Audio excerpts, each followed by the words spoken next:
promise this to everybody. Okay, so we are now recording. So today we have an amazing agenda. I'm going to kick off with just a brief overview of 5 hot topics in marketing and AI. And then I'm going to pass it on over to Lauren, who is going to tell you a little bit about herself. She's Wharton class of 98. She is going to focus on the creative director's dirty secret and what AI actually replaces and what it can't. Ruhul and his business partner, Fiorella, is going to take us on his journey of a startup story on building awareness in the age of SEO and GEO or AIO, and how he has managed to sort of create awareness in that space and the technical tools and processes he's used along the way with that. And then we have Brent, who is a colleague of mine in Wharton class of 01. We're very well represented in 01 today, both in the crowd and online here. And he's going to take us through CRM workflows for go-to-market. So the format is going to be, we're each going to have about 20 minutes. And I'm taking a little bit extra time because I've got this whole kickoff to do and get everybody started. And so we're probably going to skip little Q&A for me, but everybody else, the focus is for them to sort of get through them slides. As you've got questions, please put them in chat. We'll try to carve out time at the end of each session, sort of 5 to 10 minutes, depending how long it took, for some Q&A. And, here, this is going to stimulate future conversation, probably. As we said, this is going to be recorded. We will share the deck. Any links or other tools or technologies or articles or resources that we mention along the way, I will make sure that I collate all of that and put those links into WhatsApp so people have that as a resource. And ideally, we'd like to start this as a format of something that we could do, whether it's monthly or every other month, on a subject by subject basis. Did somebody have a question? No? All right, well, I'm going to kick off here. So a bit about me for those of you who don't know me. I consider myself more of an armchair AI analyst than an expert. But with 30 years of driving digital transformation, I've really kind of been around the block. I started from launching the first mainframe database campaign in the television industry for CBS in the early 90s, to launching the first streaming media products for Microsoft in 2000, and overseeing over 76 consumer products for AOL, and then leading digital omnichannel innovation for a wide digital omnichannel innovation for a wide portfolio of consumer companies. And the playbook, over the last 30 years with all these digital transformation is pretty clear: people, priorities, planning, and execution. And, I'm happy to see that there are people, that are in this group that actually, when I say things like AOL, you understand what that is. So, now I use this experience to lead exec education programs for Wharton. I teach a Wharton CRO program. I teach a program for Imperial College and LSE. In addition to that, I run workshops with companies and boards on sort of next generation digital transformation, innovation readiness, and team learning and education strategy. And so what follows are sort of 5 rich topics that I spend a lot of time thinking about. Each topic, personally, I could, bore you for hours on. I'm going to try to sort of summarize them. And then I think some of these topics, if we feel like we want to go on deeper in another session, then I'm happy to do so. So I'm really kind of starting with this whole headline of: people say that the traditional e-commerce funnel, awareness, consideration, purchase, loyalty, is collapsing. And, AI has the potential to compress what used to take days into seconds, and fundamentally sort of changing who controls that customer journey. And I put a question mark because I'm not so sure collapsing is the right word. So, I kind of make no mistake, the guiding principles haven't changed from a marketing perspective. And, in this presentation, I think for those of us today, we're kind of talking from a marketer's perspective. Our job is still to get products into the hands of consumers over and over and over again. So this is something we can't forget in this world of AI, which is that's what we do at the end of the day. And people have been doing this forever, for as long as there's been commerce. There's a product, we get it into the hands. These are new tools that we have. Hold on, I'm going to admit a bunch of folks here. But the big thing here is that the channels by which the customers reach the brand are changing. and the tools by which we reach the customers are changing. So what was once really a linear, time-consuming, brand-controlled journey is now really predicted to become this non-linear, instantaneous, AI-mediated journey where the consumer is in the center and AI serves the customer. I have this whole theory about where we're going with the internet in one way is making it optimized for me. It's still a dream. The data isn't there for most brands, but that's where we would really like that to go. And this universe comes with a new vocabulary. So we talk about this concept of collapsed discovery. So the consideration phase is gone. AI agents now do comparative shopping for customers, presenting curated options instantly, and brands have to watch out. The risk is losing control over consideration. So this keeps me awake at night when I look at what's happening here. SEO for AI or AIO, this is something Ruhul is going to talk a lot about. As an aside, there's somebody that I follow in this world. His name is Patrick Stocks. He runs a company called Ahref. And he seems to have a lot of smart things to say about where, LLM, AEIO is going. So I highly recommend him. Micro moments. So, purchase decisions happening in seconds, not days. Voice assistants, AI agents making routine purchases automatically. These new analytics platforms that are tracking emotions and impacting experiences real time. One technology, I got to know the CEO a couple of weeks ago. It's a company called Nibble Technology. Super interesting. It's a AI agent-based technology that leverages negotiation and behavioral science to negotiate supplier agreements. They also have a product tool that sits on consumer sites that actually interfaces and negotiates pricing with tools, with consumers. I highly recommend you take a look at what they're doing. It's super fascinating, and it really sort of changes the dynamic of those interactions. And statistically, what they're seeing in terms of their outcomes is it's a higher outcome net for the seller. Anticipatory retention, so loyalty shifts to predictive fulfillment. Products arrive before customers realize they need them. Subscriptions adjust automatically. These are not new things. We've been talking about this in the world of e-commerce for 20 years. We've just never had the data. We still don't have the data. The technology now is there, better than it has been, but this is one of the things that's throttling us in some areas. And then content is data. I think this is something that's really fascinating when we really start thinking about it, because now finally your marketing content is going to mean something. The blogs, the reviews, the product descriptions, it's now training data for AI systems.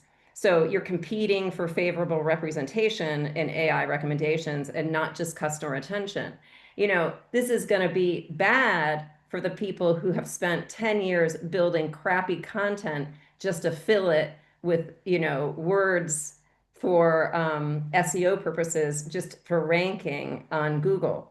It means now that content has to really answer questions credibly, because that's what people are looking at. So this is going to really be, a significant thing for people to be thinking out from a brand perspective. So this is what the new consumer journey, what that is, looks like. And we don't just see this in B2C. So, I run a chief revenue officer program for Wharton.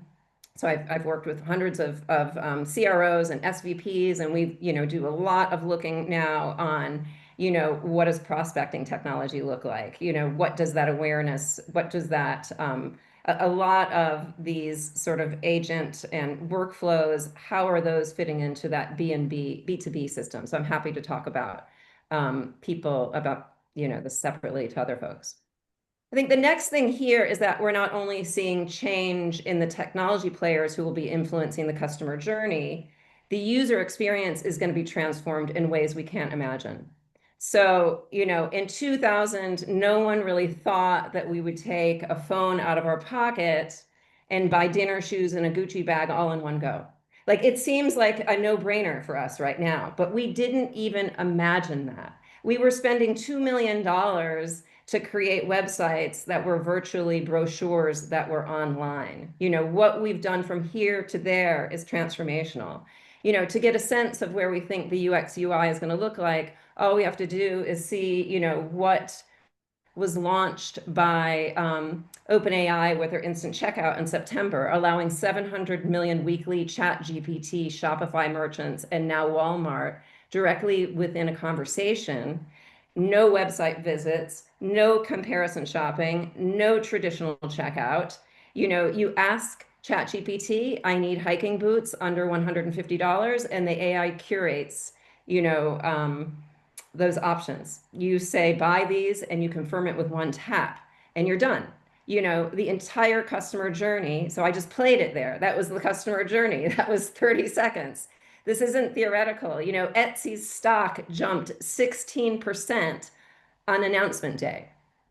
Walmart, Glossier, Skims, they're all rushing to integrate because they see what's coming. So that war for e-commerce is moving from search bars and storefronts to AI conversations. So, we have created a UX UI experience that's left to right, that starts in the center on a search bar. We're now moving this experience to lower right, chatting, in something that is a form factor that is what we're used to seeing with our social media apps. So where is this going to go? Who knows? And when you think about UX, UI, consider any SaaS product that you're using today and think about how that's just going to be completely transformed. I'd be very nervous if I was any big SaaS program, like a mid-range SaaS company right now, because how and what people are going to want to do with that is going to fundamentally change, and how we're going to interact with it. So next is something that we hear all about, agentic AI. And earlier this year, I interviewed the top 10 marketing and advertising agencies around the world, really to understand how they were using AI. And the people I found most cynical were the creative directors. And I'm sure Lauren can give us some insight on that when she gets into this. But the smart ones were embracing the rise of agentic AI, autonomous systems that don't just respond to commands, but they actively plan, they execute and optimize entire marketing workflows without constant human intervention. There's two industry players that I track. One is called Monks. It's an agency that is in the Netherlands. The other one, everybody knows, WPP Group. They've launched WPP Open. So if you look at Monks, they have been working with AI and building creative technology for 15 years. They didn't just jump on the bandwagon here. And their flow is this ecosystem of specialized AI agents that work 24/7 across your entire marketing lifecycle. And you sort of think of it as deploying a team of digital marketing experts that never sleep. And they call their centers they've got the big six. So they have insight agents that analyze live cultural trends, transform them into actionable briefs in hours, not weeks. Strategic agents that craft campaign blueprints, creative agents that generate breakthrough concepts, adaptation agents that personalize content at massive scale, delivery agents that orchestrate across channels, and performance agents that continuously optimize in real time with different media platforms. So the results for them are their clients are seeing 75% reduction in production cost, 50% faster time to market, campaigns with 62% higher conversion rates. Great, great, great news, right? These are people that they were sort of AI first. They didn't just put it on later. And, the technology behind Monk's Flow runs on AWS. They leverage Bedrock, SageMaker. They have partnerships. They have a very big partnership with NVIDIA for agentic AI workloads. And they have partnerships with Adobe, Salesforce, Google, Runway. They're relatively technology agnostic, but they've figured out, what are the key tools to use in these key workflows. And they've even created a 150-person NVIDIA certified Monks Foundry Accelerator program. So, this is right now, we've got sort of 5 years where it's going to be a feast for consultants, a feast for people who can go into any industry right now and help people figure out what's what. I think here's the thing to remember is that whatever you do today becomes your legacy system of tomorrow. And if we all remember what 2000 to 2010 looked like in the digital era, we were re-platforming every 2 years. And, nobody talks about their internet strategy today.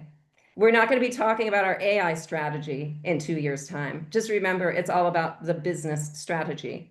So, looking really briefly at WPP and what they have done, they have done something that's different but equally powerful. They've introduced WPP Open. It's planning with AI-powered strategy. They can really draw on their proprietary data and partner insights. I mean, they have great media planning, proxy data for, consumer scaling, consumer insights and research. They have industry intelligence to develop campaign strategies and competitive analysis. They can track and input their key clients' information, content creation at scale. I know, Lauren's going to talk a little bit about that. And this is a lot of what we think about right now when we think about marketing. I can't tell you how many times I see when people are in our AI chat and they say, hey, what's the app that's going to make a really beautiful presentation? It's like, well, there's not going to be an app that's going to make the beautiful presentation. So, but once you have established what it is that you're creating, then you can really start riffing, with these technologies. And then media execution. So seamlessly publishing campaigns or handing off to WPP's Open Media Studio. A lot of the stuff isn't totally new. And we've been using AI and media planning and, with Google Ads for a very long time.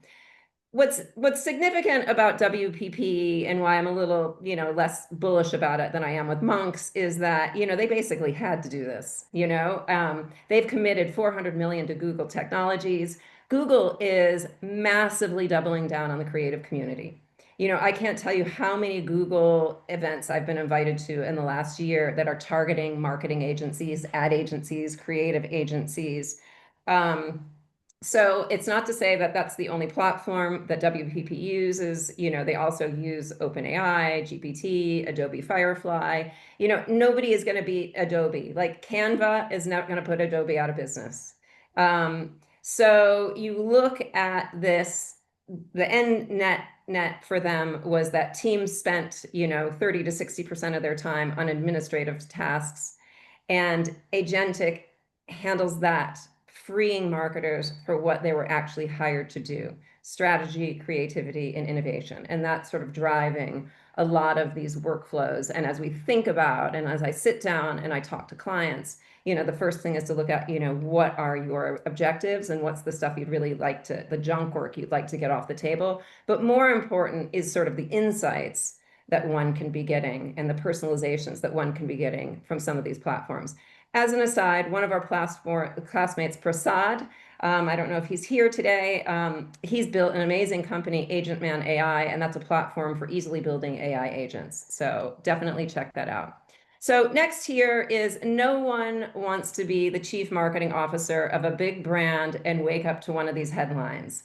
Under Armour AI-powered commercial stores up debate over creative accreditation. Levi's use of AI models to increase diversity insights backlash. According to a recent Gartner study, 93% of organizations acknowledge that generative AI brings risks, but only 9% feel prepared to handle them. So, governance is vital. It often is really prominent when it comes to marketing people, because if consumers complain about it, it's the marketing department that hears it first and has to sort of figure it out. So this is something that is really crucial.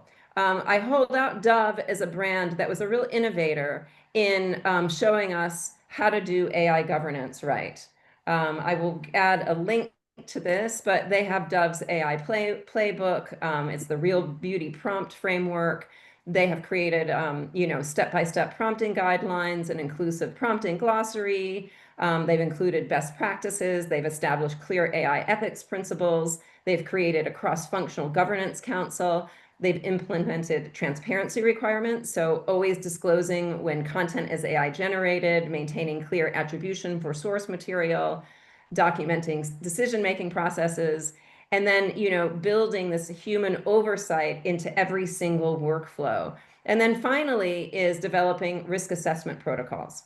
and really looking at and understanding what are some of the rules and regulations that are happening country to country. As we know, the EU has an act which will be enforced in 2026. And compliance could result in fines up to 35 million or 7% of global revenue. So this is something in marketing and AI that we cannot not think about. And my final slide here is just really, I think we're all curious learners. That's why we're all here. But 62% of executives have said that the knowledge gap is the top barrier to AI adoption in their marketing. That's followed by a lack of awareness or understanding within the organization. So, one of the things for you that are business leaders is think about what is the learning strategy for your business. Have you mapped where your main gaps are within the organization? Who needs to learn what? How will you support this? I recommend to my students that if the business they're working for isn't thinking about this and they're not investing in education and upskilling, then you need to go somewhere else because that company is going to lose. The companies that are not thinking about this and they're not investing in education are not going to be the winners. So one last thing I have here is that for those of you who are interested, here's a list of AI pilot projects for marketing teams. I can share this with the chat. And thank you all for listening to my ramblings. If you agree, disagree, or want to discuss further, please don't hesitate to reach out. I'm so grateful for this community. And now on to Lauren. Thank you, Kelly. That was awesome. Let me just share 1 sec. Oops, sorry. My thing doesn't want to share now. There we go.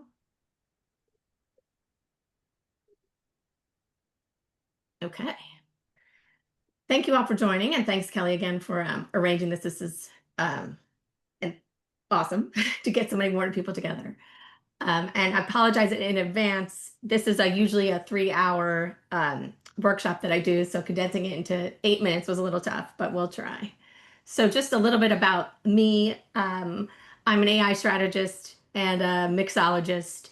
After Wharton, I spent 20 years on Wall Street doing digital transformation of financial services before it was cool.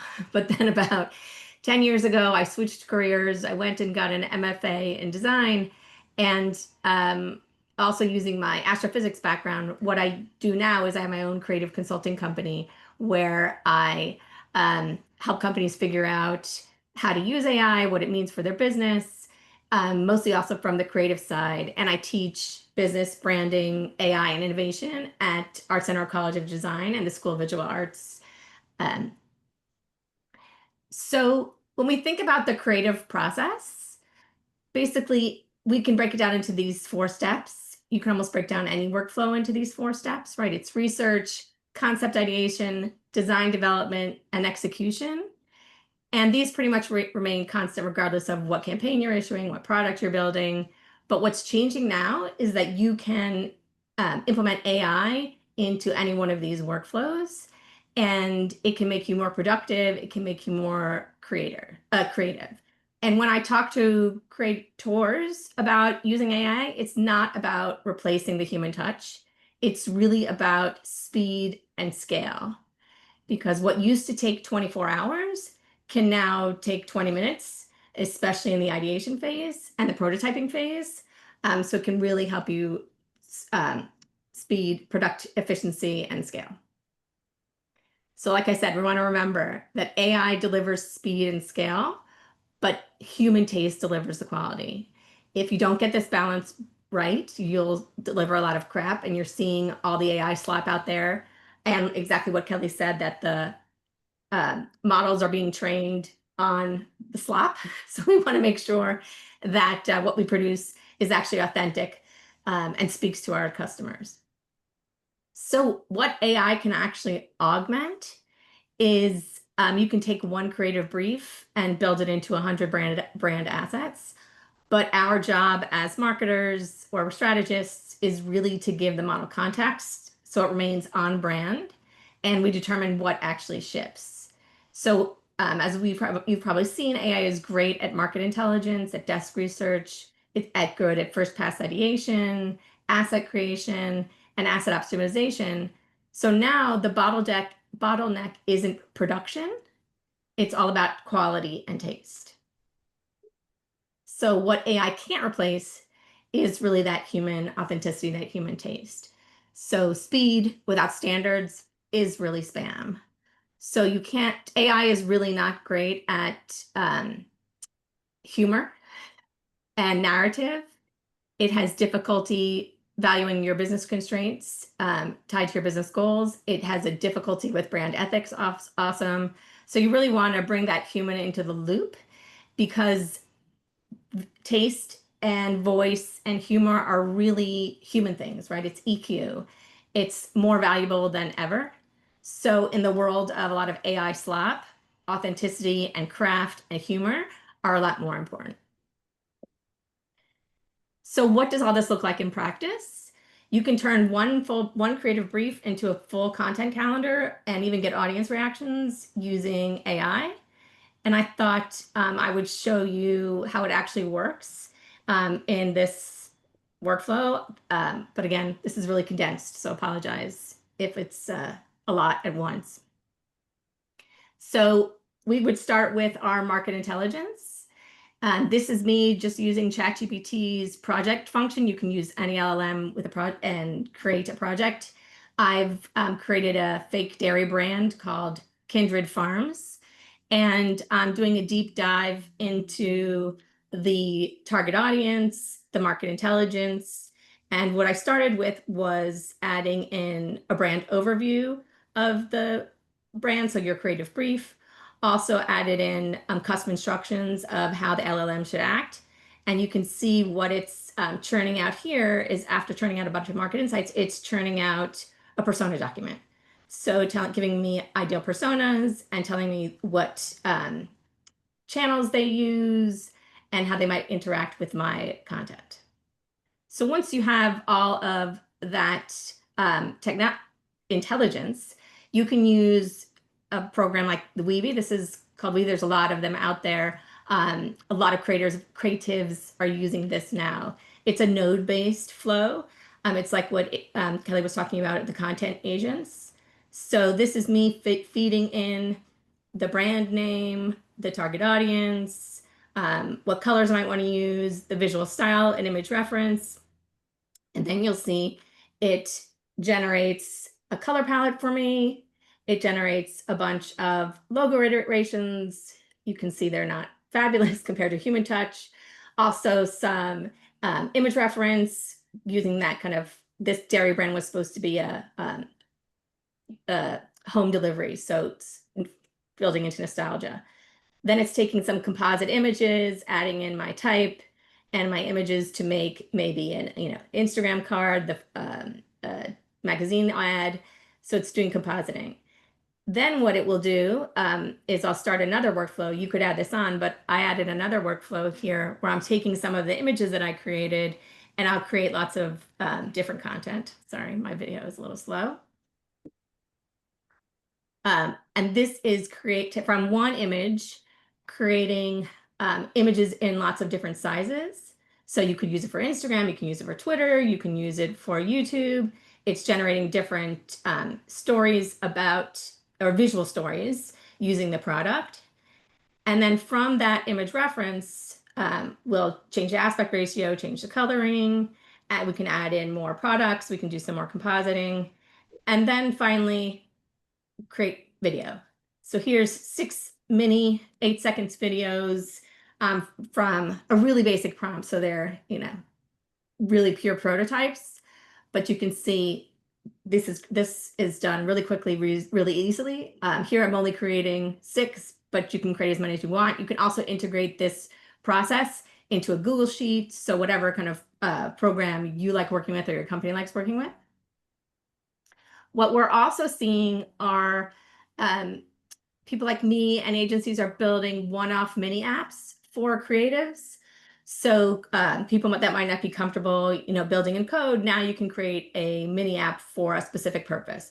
So this was an app created for a brand that had was using patterns for their website backgrounds and for their style guide. So you can upload any image and it will turn it into a pattern. So simple to use app, not necessarily simple to create, but it's a one-off app sent to the customer, and now they can scale their patterns forever. If you noticed yesterday, Google just launched this tool called Pomeli, which is actually an experiment. It's really awesome to play with. What it does is it analyzes your website, and then you give it a prompt of what type of campaign you want to launch, and it will generate assets, it will generate content.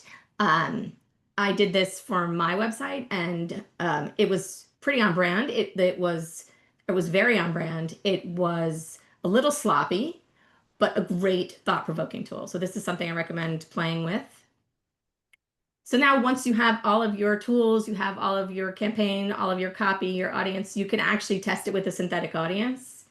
So you want to remember that nothing beats the real thing, right? Synthetic audiences are synthetic, but you can use them to rank things. You can use them to find gaps in your messaging. But at the end of the day, you really still want to do customer research, but a synthetic audience can help you start to decide what to test. So this is an example of me testing one of those magazine covers with my personas and my audience, actually getting what they feel about this, where they think I need to add a CTA, what language might be better to talk to them with. And at the end of the day, you want to, in order to measure success with AI, it's not about how many tools you're using. It's really about the amount of time that you spend, the cost per asset goes down, and you really do hope that your creative consistency goes up, their on brand remains. So whether you're making better stuff, faster stuff, cheaper stuff, you want to make sure that your brand consistency remains intact. So you can clone this loop across your campaigns, add guardrails, and you can let your data and your team refine your choices. This is what Kelly was talking about with all these agents. You can have this, running overnight, AI working while you sleep. If you change your campaign to be focused away from your milk bottles to, non-dairy, you can throw that at just the Oh prompt in shit. Hold on. oops, and it will rerun everything. So these systems, especially the agentic ones, are versionable and they're scalable. So basically, the secret that creative directors don't want you to know is they can really scale, but in the end, the human taste still wins. So remember, speed without taste is spam. And the market actually rewards both, right? We need speed, but we need that authenticity. And again, the bottleneck really has moved from production to your taste and your judgment. So that, I know that was very fast, but hopefully I made it under my 5 minutes. And I also write a newsletter. I do some creative consulting. So feel free to ask questions or reach out. Thank you, Kelly. That was great. Thank you so much, Lauren. I have one. Well, there was a question that was, I have a couple questions in here. One was sort of what is the job of the marketer in the future? And then there was also a question of how in practical terms, do you add human traits like humor and taste? So one, the job of, sorry, Kelly? Two very different questions. Yes. So in practicality, I think the marketer of the future is really going to be a manager in a certain sense. So you're going to run the AI overnight, and you will see lots of different campaign ideas, lots of image ideas, lots of whatever you're running with your agent. And the marketer's job will be to decide what actually gets shipped. You really want to have a marketer scan for slop and taste.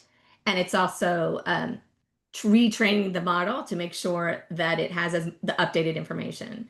And so it's basically managing your agents, I believe, and also that authenticity. I do think that we'll see more people opting for real world experiences as well. Like people are valuing real life and craft as opposed to AI experiences. So that's going to be very important. In terms of adding humor and taste, as you saw in my document, all those images were AI generated. So that's my taste. That's my personal style. So you can train a, a model on your personal style. That doesn't necessarily mean it has taste. So it's very difficult to add that in. AI really does not get humor. It does, it's getting there on storytelling, but it's not great. So those are things I think that humans will still have control over. There was also a question about, oh, that was answered. So you know what, on what you just talked about with taste and quality and that sort of thing, I was an art student in undergrad, so like I have that. So I think I have good taste when it comes to creative stuff. And you know, I was using AI to create like actually I was testing the Claude integration, you know, with all the different with the different presentation tools. And the thing that AI does not have is that emotion that you have as a perfectionist, which is AI is not a perfectionist.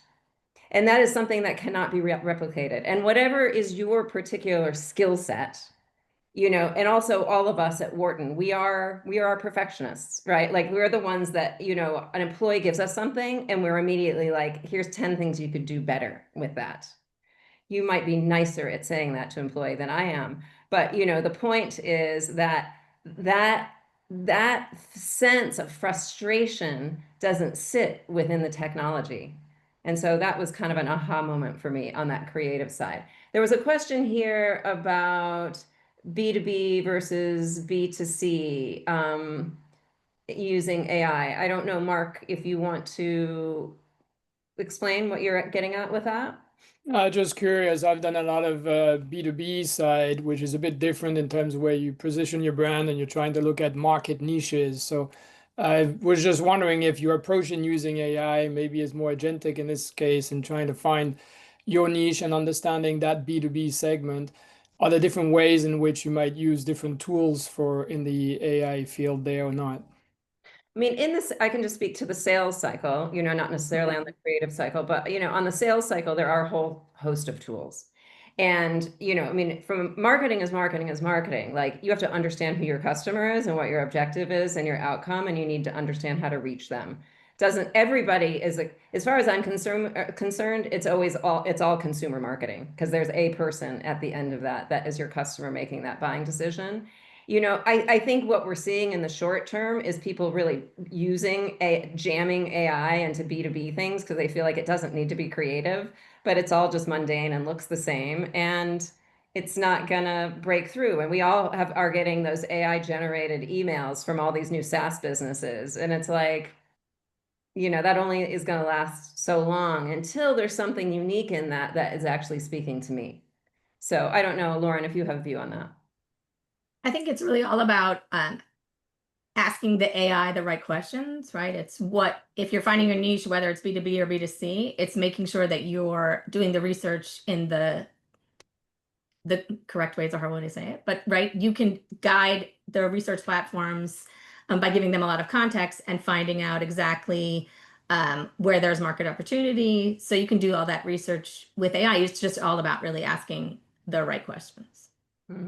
Great, thank you. Eric, I saw your question about the prospecting tools. I can kind of catch up with you later on that if we don't have time. We're going to move on to our next presentation. Ruhul, so I have your presentation. Actually, Lauren will do it. Lauren will do it. Oh, great, because PowerPoint does not work well on my computer. So, okay, Lauren, take it away. Okay, one sec. So while she does that, please be patient with us. She has never presented our slides, nor she has done a demo for us. This is literally the first time she'll do both, present and do a demo. Good teamwork, guys. Can you see the screen? Yes, I can see it. Hello, everyone. Thank you for joining us. I am Ruhul Quddus, founder and CEO of Chimera. I want to tell you today the story of how we enabled our site and our brand for search and generative engine optimization. At this stage, we are all learning how to leverage AI for our needs. So this platform that you provided, Kelly, has been awesome. So this is a great platform to share our findings as a startup company, as well as learn from you.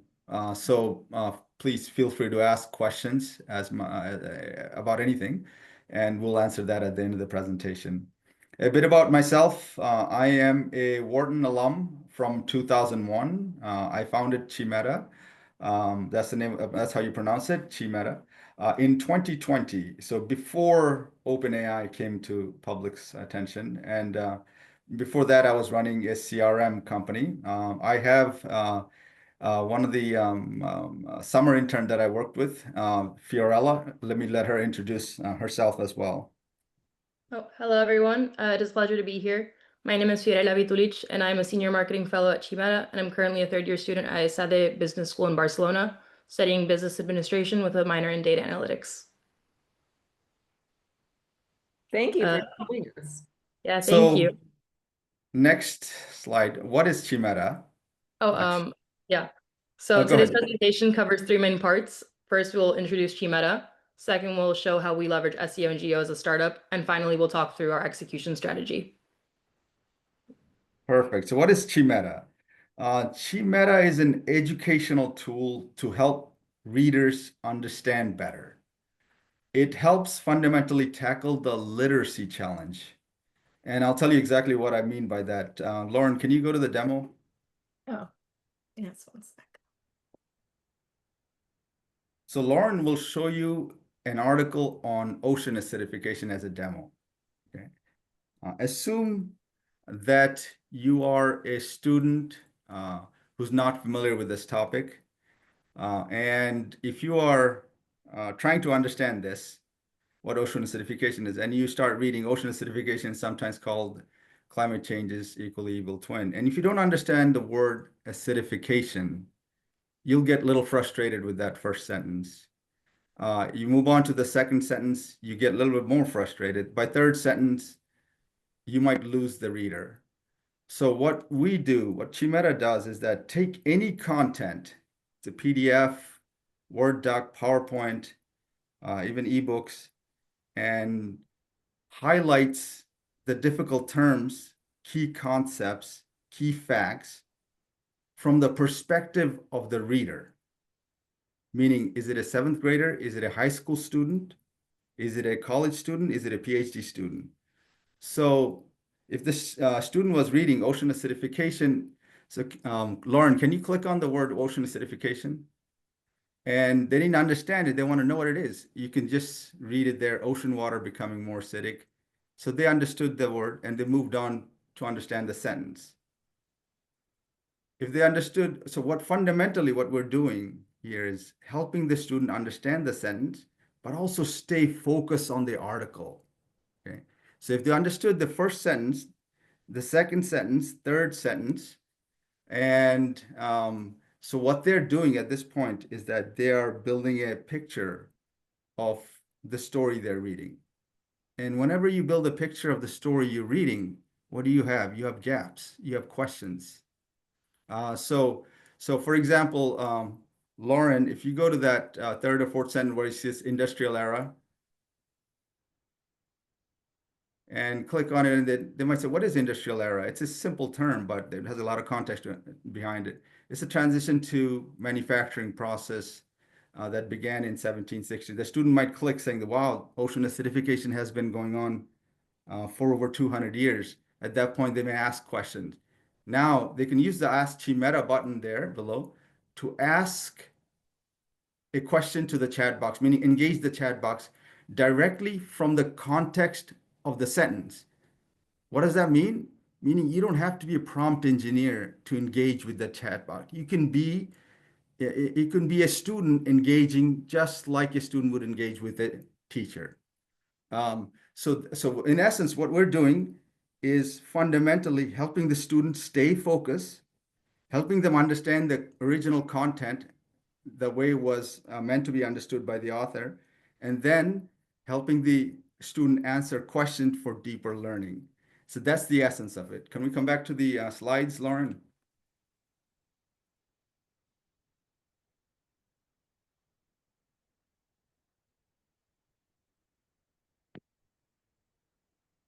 Thank you, Ruhul, and thank you, Lauren. Now we'll move on to how we leverage SEO and GEO as a startup. Can you move on to the next slide, please? Thank you. As a startup, we needed to develop a clear marketing strategy that positioned Chimeta distinctly in the market. We began by realigning our value proposition. Originally, we positioned ourselves as an AI tool for people with low literacy. However, after gathering customer insights and using marketing frameworks, we repositioned ourselves as an AI-powered learning tool that promotes critical thinking, focused engagement, and minimizing distractions without creating AI dependency. We then went on to research SEO and GEO. How? We leveraged our summer intern. Fiorella had a good background in SEO. She used AI and traditional research to get further understanding of what SEO and GEO meant. Afterwards, we provided our HTML and CSS to ChatGPT and prompted for recommendations on improving SEO and GEO, as well as the reasoning behind their recommendations. This included everything from how Google ranks pages to how we could make our website more visible in local searches. We then revised our website, improving the backend code, reorganizing content, and redesigning the layout. Overall, our main goal was to educate users about what Chimeta is and why they should choose us. The next slide, please. Thank you. Now moving on to our execution. Next slide. Thank you. During execution, we made sure to start off by aligning our content to our new value proposition by using keywords and rewriting our mission statement and an about section accordingly. We then focused on making our website mobile friendly by adding a drop-down menu, resizing images and PDFs, and ensuring full mobile responsiveness so that the website looked great on all devices. Making our site mobile friendly was a big priority, given that more than half of online research now happens on mobile. So we needed fast loading times and seamless experience. From a technical standpoint, we implemented several SEO best practices, things like improving HTML structure, adding a single title tag, proper heading hierarchy, and accessibility improvements, to name a few. And finally, we tracked performance through Page Insights and Google Search Console to see progress. As a result, we saw higher engagement and better visibility across search engine crawlers, and they began to understand our content better, which improved our SEO performance. Next slide, please. Thank you. As many of you know, search behaviors are changing. Generative AI models are being used as a way to Google search now. Therefore, content must be optimized for GEO. We started off by making the content on our website AI friendly, meaning we use schema markup and began adding FAQs to anticipate user questions that may be asked through AI. We even created a chatbot on our website to improve the user engagement and to ensure that our information is being accurately communicated. To strengthen our credibility with the AI crawlers, we started making case studies, testimonials, and linking our website onto other credible platforms. We also tested our content with ChatGPT, simulating questions that could be asked by customers to see what would be produced. Here, we were able to see the gaps in AI's understanding of our website, so we were able to edit our content accordingly. And we also tested it amongst some other platforms, to name a few: Gemini, Perplexity, Claude, DeepSeek, and Grok. Next slide, please. So what are the key takeaways? I know I don't know much about the audience. I know some of the audience, but the key takeaways, if there are people who are starting their consulting firm or are starting their companies, that make GEO a priority. Okay, why? Many will start their research on your company by asking an AI. It forces, when you make GEO a priority, it forces you to think about your brand identity. What does it mean? How do you explain it? How do you deliver your values? What is the evidence that you're actually delivering your values? And why are you different than your competitors? It actually forces you to think through that and explain that very well. Number two, summer interns are an excellent resource in the age of AI. Why? As Fiorella has proven, Fiorella has been an amazing resource for us. Not only are the interns driven, but because of AI, they can learn and be productive very quickly, meaning that that 2.5 months that they're there, they were very productive in terms of getting things done. Number three is that it doesn't take many resources to start working on SEO geo. All we needed was a good marketing intern, ChatGPT, and someone who understood HTML and CSS code. And these are the insight, and that's the presentation. Thank you. And if you have any questions, please feel free to ask. Thank you. I have a lot of questions. Yes, yes, Kelly, go ahead. I mean, I guess the thing is, the questions that people are going to have when they're doing these for their companies is, what are the questions? What are the things? I saw that you did some initial research sort of using ChatGPT as your proxy, to kind of find more questions. I'm wondering what you did in terms of, like, how are you going to outsmart your competition? I mean, you might be in a place where you don't necessarily have competition. It's sort of a new space, but how would you think about that? Yeah.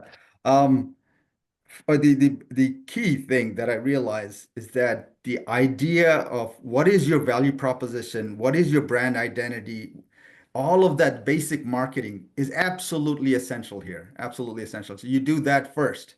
Okay. Once you do that, then you are able to lay out the content that you want and actually create the content. Sometimes in our case, we needed to prove that we're actually benefiting the students.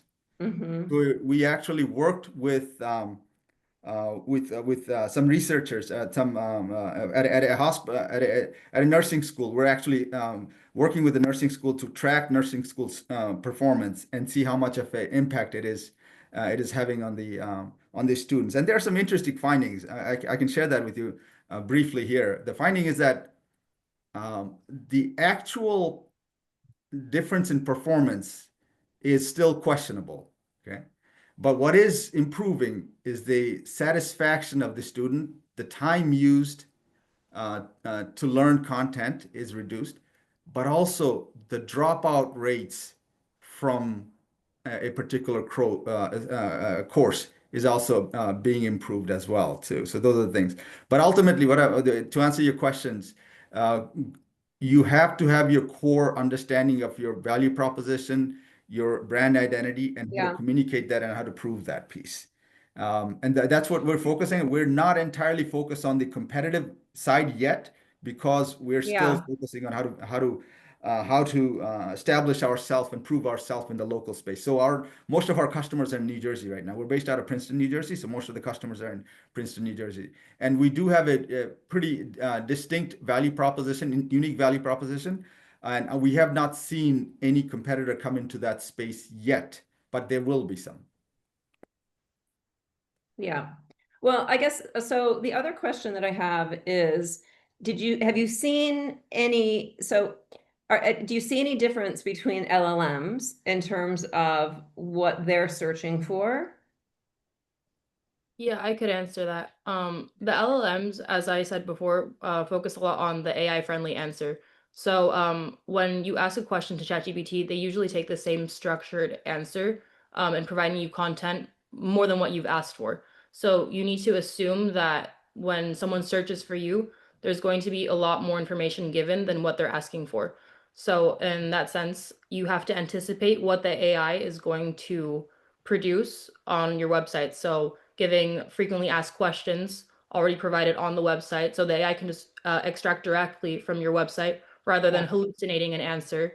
And that's why we checked multiple times back and forth with ChatGPT and other LLMs to make sure that we were communicating the value proposition correctly across different LLMs. Yeah, I mean, that's what I was just curious about, is that if they have if there's a bit of a secret sauce. No, actually, Kelly, to between add to each Fiorella's LLM. point, there are certain things that you do say that says that, hey, ChatGPT, look at my information, read this information, right? So there are certain tags that you can put in that are specific to ChatGPT or specific to other LLMs. But they read the same content and they pretty much answer similarly though, but they're reading your content. Okay.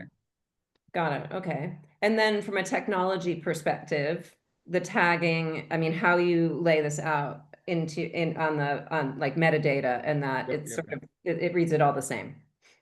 correct. Yeah, that's right. Because these are industry standard tags. Got it. Okay. There was a question, are there any tools that you would recommend? For In- GEO, so we didn't decide to investigate what are the tools because what ChatGPT or Claude provided wasn't sufficient enough for us to figure out how to improve the content for ourselves, because we needed to create content was the key things. And how do we create content? And it's the good old fashioned way of actually deploying the product, getting feedback, getting getting testimonials, and putting that into a case study or a white paper. Yeah. Yeah, interesting. Well, I mean, I think this is going to be a growing topic for sure, right? Because this is just going to be crucial, and really thinking about the quality of content. As I said before, AI, I mean, SEO really kind of drove 10 years of pretty crappy content that was just Yeah. created for SEO purposes.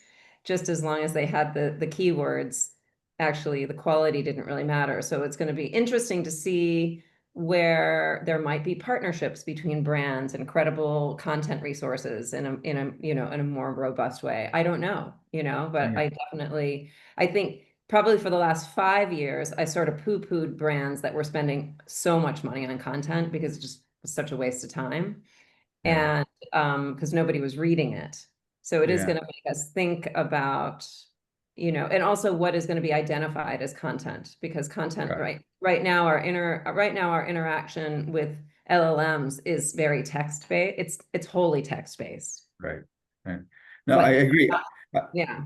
I agree with you on that piece, is that the content will get better, I believe. You cannot fool the AI so easily, but the actual content that we produce, like our case study, if you look at it, it's pretty extensive, and it does a good job of explaining things and showing the results. And it uses that too. And it actually uses that very well, very effectively.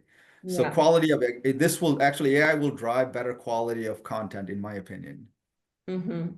And I mean, SEO people, in my opinion, have always been sort of like snake oil salesmen, right? They kind of always positioned it as this magic art. Brent, you're laughing. And but part of the reason you kind of had to hire them is because of the coding, and the things that they needed to do. And now I think that, what you've shown is actually that's the easy bit now too, is that through ChatGPT, we can create the code and the stuff that we need to slop on the, Shopify site or whatever, because that's the black box for those of us who are front end marketers and not back end, marketeers. Yeah. So interesting. Any other questions? Yeah, there's a question: how do you measure GEO is working? Okay, how do you measure GEO as generative? You go and ask, use Claude, use ChatGPT and others, and ask them question about your product, and it should be able to answer it very accurately to your satisfaction. So that's what we did. We used various models that are out there. We asked about our product, and there are also our customers are using it too. So they also experienced the same similar thing. So they have answers to some of the questions.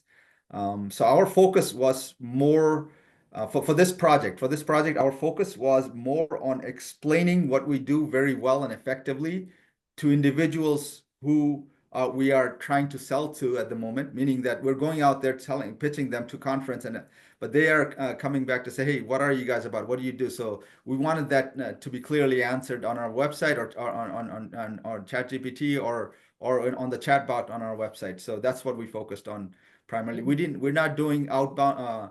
We're not doing advertisement, meaning we're not pushing out we're not buying any keywords or anything.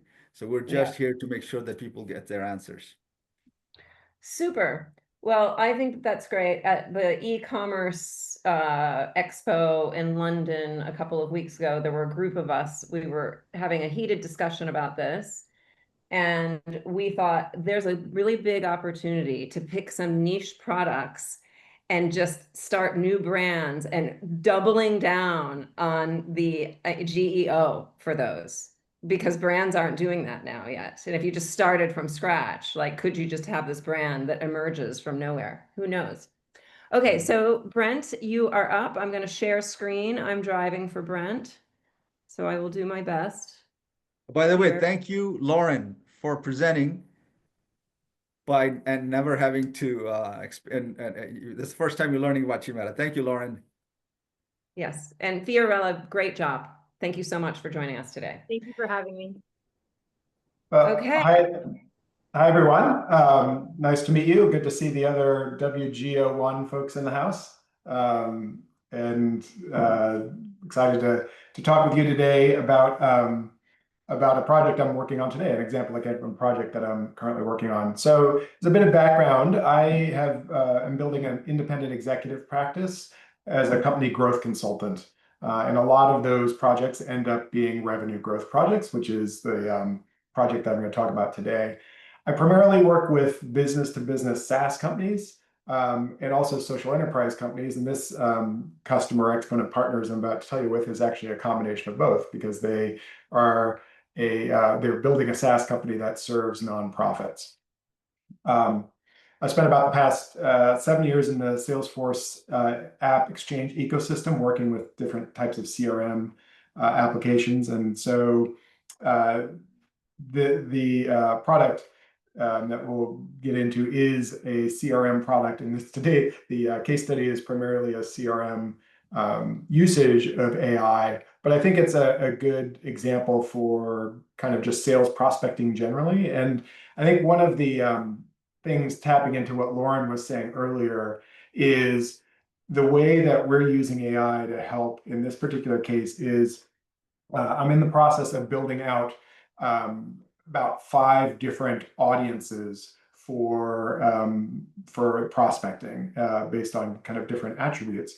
And we have multiple client profiles or ideal client profiles in these different audiences. And so that right there is just kind of 10 different marketing strategies. And what we're using AI to do is to really scale up the marketing strategies so that we can have customized campaigns that speak to each audience. And so I think really that's getting at what a couple of people were alluding to here, is that the value of AI being scaling and rapidity, but it's, if you ask the AI what the value proposition or what the core message should be, it doesn't do a very good job of that. But if you say, I have this campaign and I want to replicate it to this different type of executive in the same kind of organization, it's pretty good at adapting there.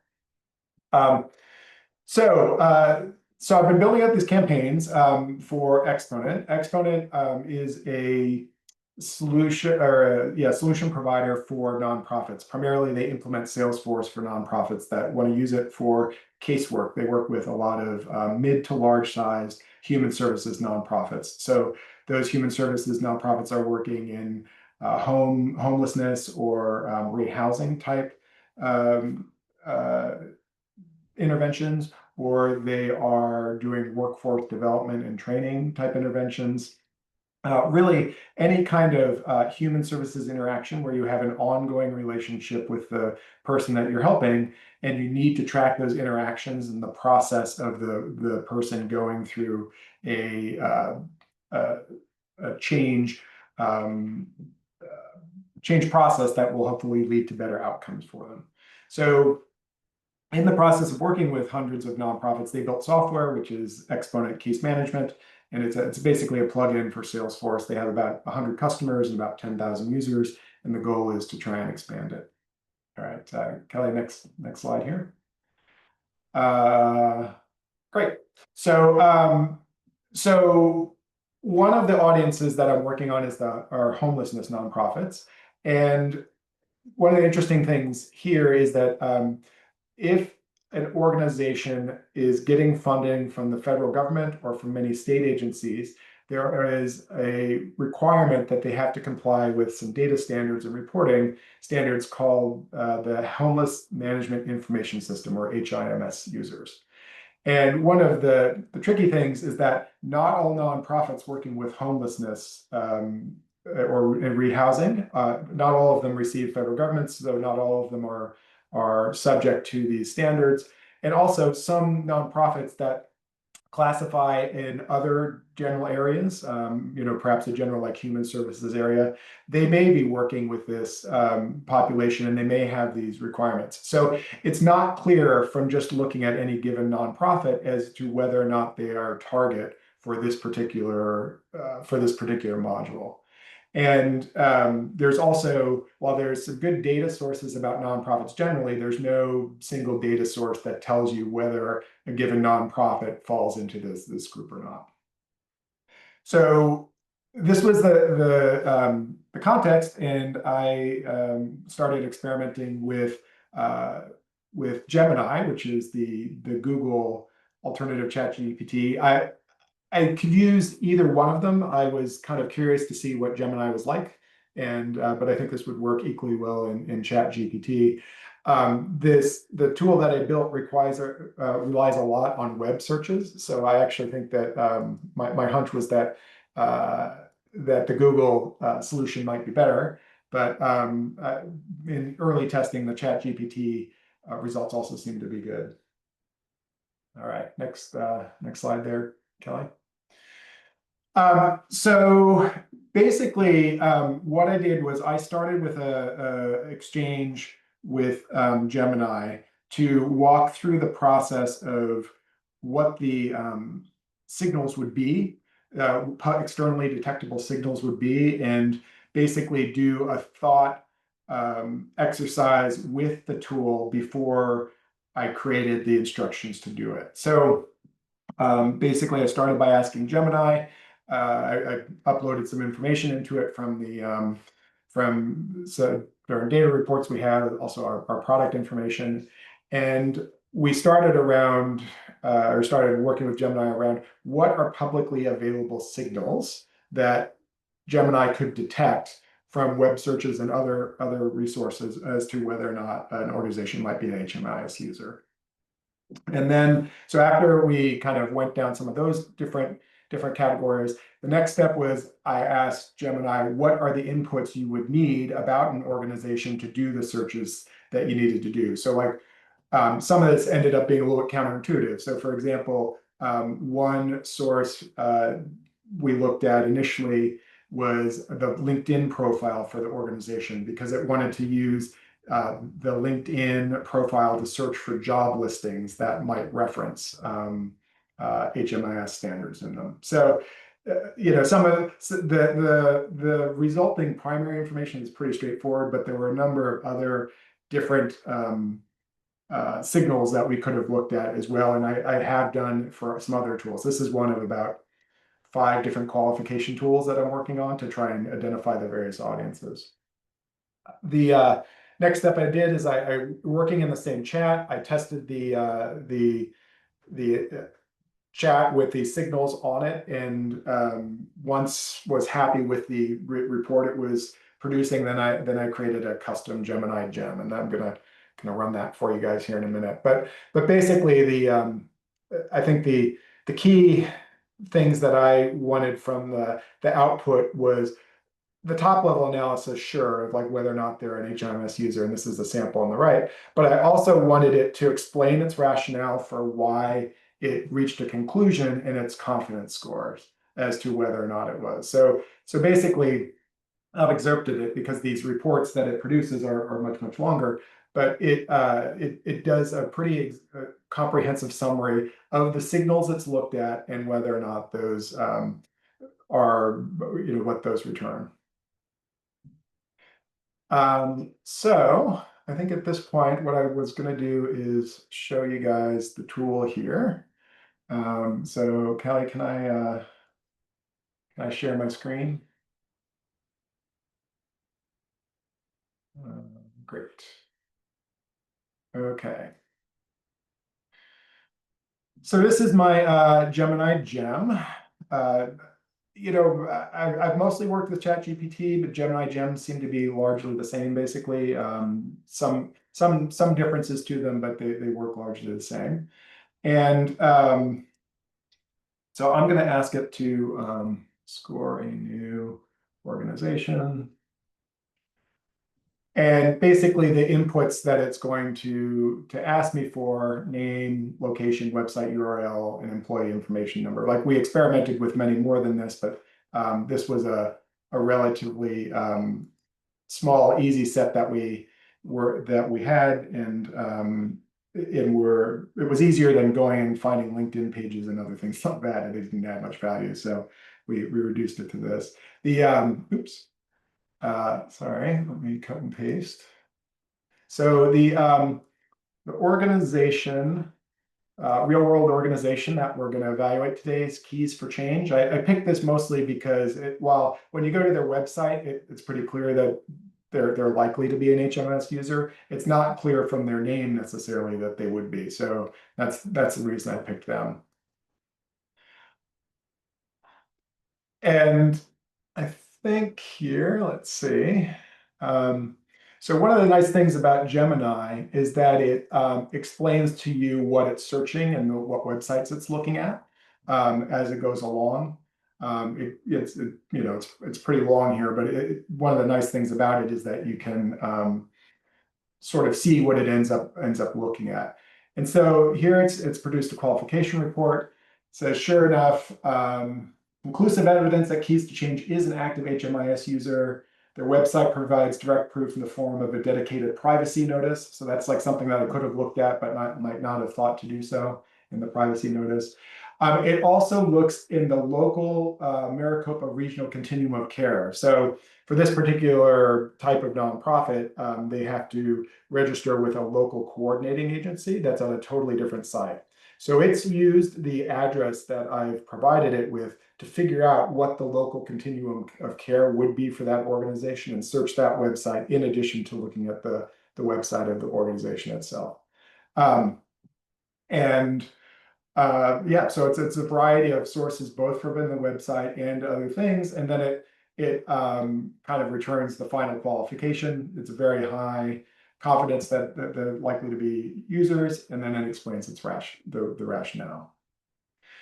So we're a Salesforce-based system, and so I've used this tool to also try and detect signs of whether or not a prospect might already be a Salesforce user, which would make our sales easier. Other things like that, and it's been kind of surprising to me the number of publicly available signals that I wouldn't have thought of. So, for example, in the case of the Salesforce tool that I built, it looks for some of the contact informations and other forms you could submit from the website. They use a standard naming URL from the Salesforce ecosystem, so it detects it based off of that. That's one of the signals it looks at.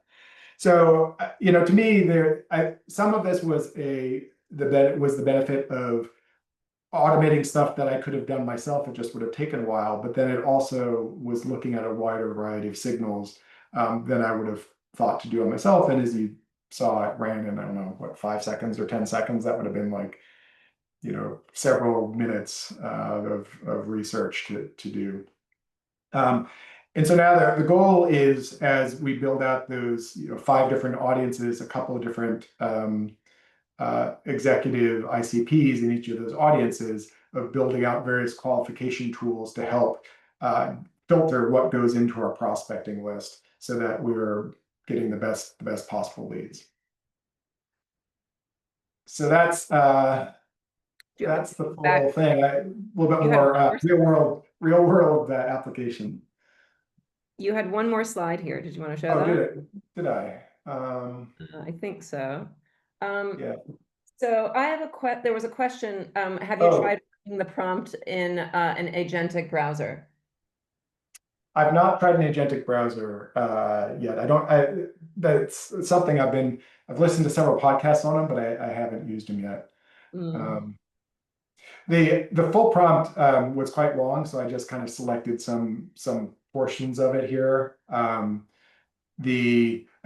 did use one of my favorite tricks is I just used the Gemini to write instructions for the custom gem, and it does a very good job of hitting all the different points, like what's the persona, limiting the data to entire analysis based on contextual search of the organization's website and other third-party sources that helps limit the types of hallucinations it's prone to.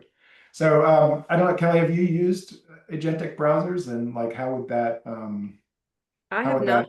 Has anybody else here used agentic browsers? Sorry, Kelly. So I asked a question. I use Dia, which is a Mac only tool, and then Comet, which is by Perplexity. I did try out the ChatGPT Atlas. It has a lot of security and privacy concerns, so I would be careful with that one. But what's fun about the agentic browsers, so Brent, is you can just open that web page that you were on of your client, and then you chat with it. So you could ask the same question, and it will run it live and in the background. And you can save those prompts at skills as well. So sometimes I find Dia to be faster than Gemini sometimes, and also if I don't need to like save the research there, and I'm on the website already, it's rather than having to jump through different windows. Right. I mean, the next step with this that I'm working on now with the team is taking this prompt and either build a query from Salesforce to query the agent with the information and just bring the information straight into Salesforce, or perhaps build it in Salesforce using the Einstein AI that Salesforce has to do that evaluation within it. For the perspective of like ease of experimentation, it was easier to do external from this, but like I would hope that most of the use of these tools end up being machine-to-machine queries rather than actual browsing sessions. Because it's been fine for 10, 100 of these things, but we need to scale it to thousands, and that will a browser in that case won't be that helpful. I'm wondering if anybody, I don't know, I know Eric is on the call here, and he's done a lot of this kind of prospecting stuff. And I'm just wondering how anybody has used prospecting tools and any aspect of AI to find, prospects on LinkedIn, for example. Anyone? Ellie, were you asking me? Because I do some of it. I was just sort of curious how others are doing it.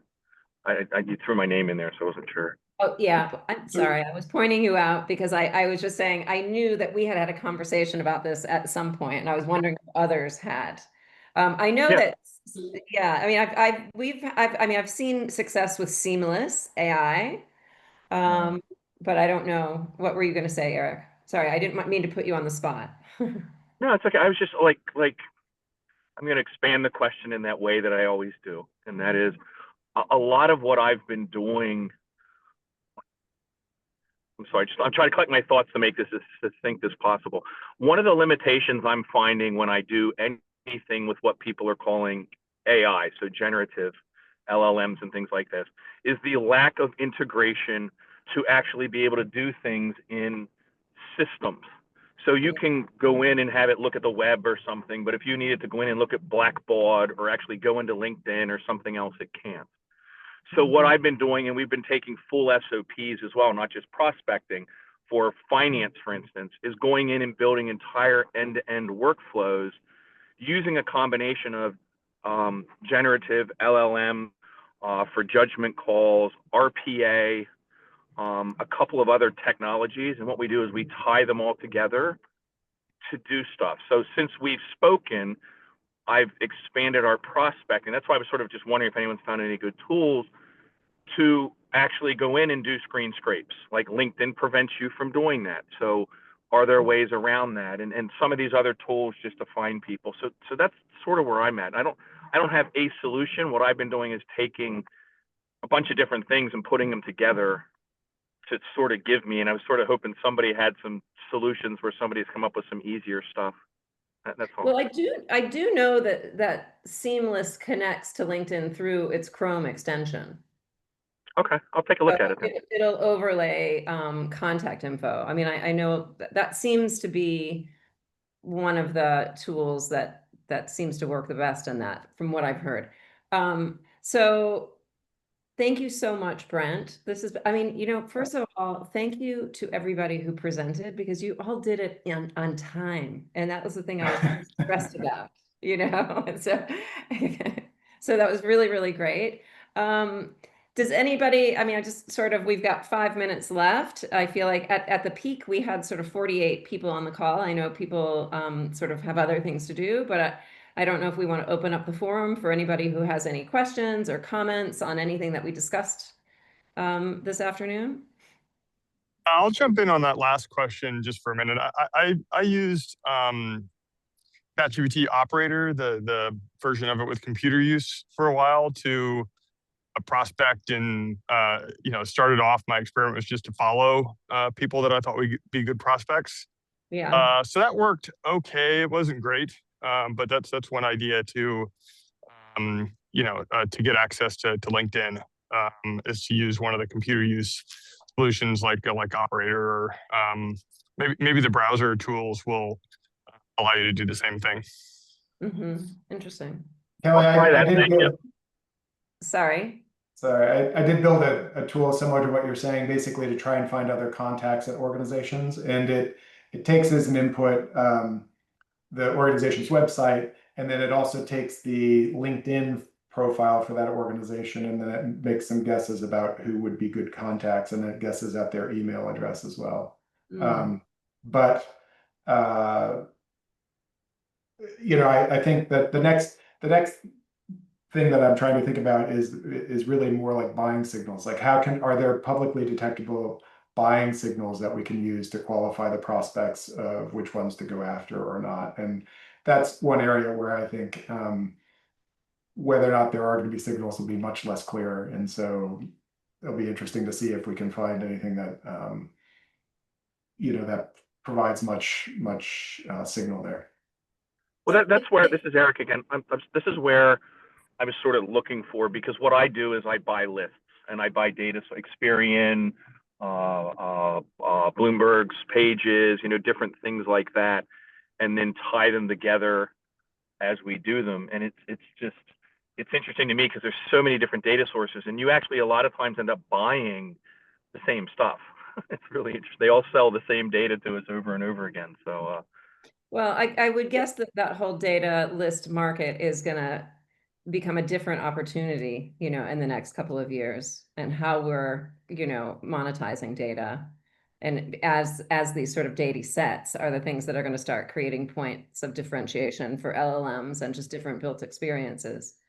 Lauren, did you have? Can I interrupt? Yeah, tactically, I know we have not a lot of time. If you're comfortable with low coding, a little Python, there's a tool called N8N, which allows you to pull anything that has an API, basically.